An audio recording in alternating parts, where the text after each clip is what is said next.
একটা মানুষ কতটা অমানুষ হইলে সারা রাত বাইরে কাটায়, সারা রাত বাইরে থাকে, সারা রাত পার্টি করে, নিজের বাসায় থাকে না, আমাকে ব্লক করে রাখছে সব জায়গা থেকে, আমাকে ইচ্ছে হলে আনব্লক করে, আনব্লক তো করে না, ও তো ফোন দিতে পারে, আমি তোর ব্লক করি না, ও ফোন দিতে পারে, ফোন দিয়ে গালাগালি করে আবার ফোন কেটে দেয়, আমি আর কল ব্যাক করতে পারি না। আমি যদি আননোন কোনো নাম্বার দিয়ে কলও করি, সেই নাম্বারটা কল রিসিভ করার সাথে সাথে আমার কলটা শুনতে পারার সাথে সাথে কলটা কেটে দেয়। আর যত প্রকার এলিগেশন দিচ্ছে সবই মিথ্যা ভাইয়া। আমি একজন হাজব্যান্ড হয়ে আসলে লজ্জিত, আমি ব্যর্থ, আমি ভালোবাসতে পারি নাই, না হলে হচ্ছে আমি ভুল মানুষকে ভালোবাসছি। আমার ওয়াইফের কাছ থেকে আমি কখনো এগুলো আশা করি নাই। আসলে ওর মধ্যে আমি একটা ভালো সোল, গুড সোল দিক করে ভালোবাসছি, কিন্তু ওর মধ্যে মনুষ্যত্বটা নাই, ওর মধ্যে মনুষ্যত্ব নাই, ওর মধ্যে কোনো প্রকার মনুষ্যত্ব আমি দেখতেছি না কোনোভাবে। একটা হাজব্যান্ড, এখনো স্টিল আমি ওর হাজব্যান্ড, এখনো আমাদের ডিভোর্স হয় নাই, তালাক হয় নাই, ও সেপারেটেড, ও ওর মতো আছে একটা, এর বাইরে কিছুই না। আর আপনারা যেটা বলতেছেন যে আমি যা বলতেছি কিছু দেখাইতেছি না, কেন আমি দেখাইতেছি না আর দেখাবো না, কারণ ওই স্টিল আমার ওয়াইফ, ওর নামের সাথে আমার নাম যুক্ত আছে, আমার নামের সাথে ওর নাম এখনও যুক্ত আছে, আমার বউ, আমার স্ত্রী, আমি ওকে সম্মান করি।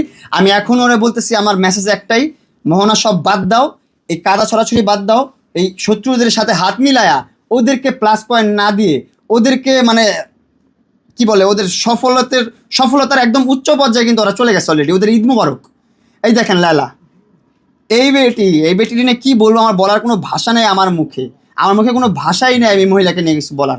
2 বছর হয়ে গেছে, তার সাথে আমার কোনো সম্পর্ক নাই, সে এসে এখন আমার ওয়াইফের সাথে, ওয়াইফকে ব্রেন ওয়াশ করে ওয়াইফকে দিয়ে আমার বিরুদ্ধে ষড়যন্ত্র করতেছে। আপনারা তো প্রমাণ, আপনারা সবাই দেখতেছেন। আমি আমার মতন করে কিন্তু এই বাসাটা কিন্তু মোহনার আমি নিই না, এই বাসাটা আমি আলাদা নিছি, এটা আমার আলাদা বাসা, মোহন আলাদা বাসায় থাকে, এই বাসায় আমি থাকি, মোহনা বাসায় থাকে। আমি মোহনাকে এখনও বলতেছি যে মোহনা ঠিক আছে, তোমার বাসা আমার বাসার সাথে অ্যাটাচ করা লাগবে না, আমার বাসার কোনো খরচ তোমার চালানো লাগবে না, তোমার বাসার খরচ তুমি দেখো, আমার বাসার খরচ আমি দেখতেছি। আমরা সম্পর্কে যেভাবে ছিলাম, রিলেশনের সময় যেরকম ছিলাম, তুমি আমার বাসায় এসে স্টে করতা, তুমি আমার বাসায় এসে স্টে করো, আমার বাসায় থাকো, আবার তোমার বাসায় যাও। আমি এখনও আমার পজিটিভ ওয়েতেই আছি, আমি আমার এখনও ভালোবাসা ধরেই রাখতে চাই। ফেক ভাইয়া, এগুলো সব ফেক এলিগেশনস। তো এইগুলো নিয়ে আমি কিছু বলতে চাই না, আসলে এগুলো এখন ষড়যন্ত্র চলতেছে। তো ওই বললাম না, হাতি গড়তে পড়লে চামচিটাও লাথি মারে। আমার কাজের মেয়েকে তো আমি স্বাধীনতা দিয়ে রাখছি, আমার কাজের মেয়েকে কখনোই আমি আটকা রাখতাম না, ঘর থেকে বেরোতে পারবো না, এটা করতে পারবো না, সেটা করতে পারবো না। ও গত পরশু দিনে যেন, গতকালকে ওর মতো করে কোথায় চলে গেছে, আমি খুঁজে পাচ্ছি না ওরে আর। তো যখন খুঁজে পাচ্ছি না, আমি বললাম ঠিক আছে। আর ওরে নিয়ে আসছে আমার আম্মু মাজার থেকে।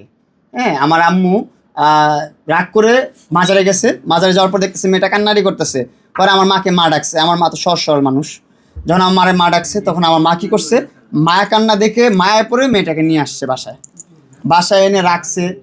বলুক, ও বলে যদি সুখ পায়, মোহনা যদি সুখ পায় এই দুনিয়ার বুকে, আসলে ওরে যে কীভাবে ইউজ করতেছে মানুষ, মোহনা এখনো বুঝতেছে না। মোহনাকে খুব বাজেভাবে ইউজ করতেছে, আর মোহনা ইচ্ছা করে ইউজ হইতেছে, আমি যেটা বলতেছি আর কি। আসলে দায়টা কি, এটার পিছনে দায় হচ্ছে লায়লা, লিখন আর ওর মা। ওর মা কখনোই চায় না আমার সাথে সংসার হোক ওর, কারণ ওর মা রিলেশন চলাকালীনও আমাদের রিলেশনে অনেক ভেটু দিছে। বিয়ে হওয়ার দিনও ওর মা বাসায় লোকজন পাঠাইছে বিয়ে ভাঙার জন্য, কিন্তু আমরা আমাদের মতো বিয়ে করছি। এখন দিন শেষে এসে এত ঝামেলা, এত কিছু কেন আমি বুঝতেছি না। আমি মোহনাকে ফোর্স করে বিয়ে করি নাই, মোহন আমাকে ফোর্স করে বিয়ে করে নাই। আমরা দুনিয়ার এগেনস্টে যে, আমার ফ্যামিলির এগেনস্টে যে আমি বিয়ে করছি, ওর এগেনস্টে যে, ওর ফ্যামিলির এগেনস্টে যে ও বিয়ে করছে।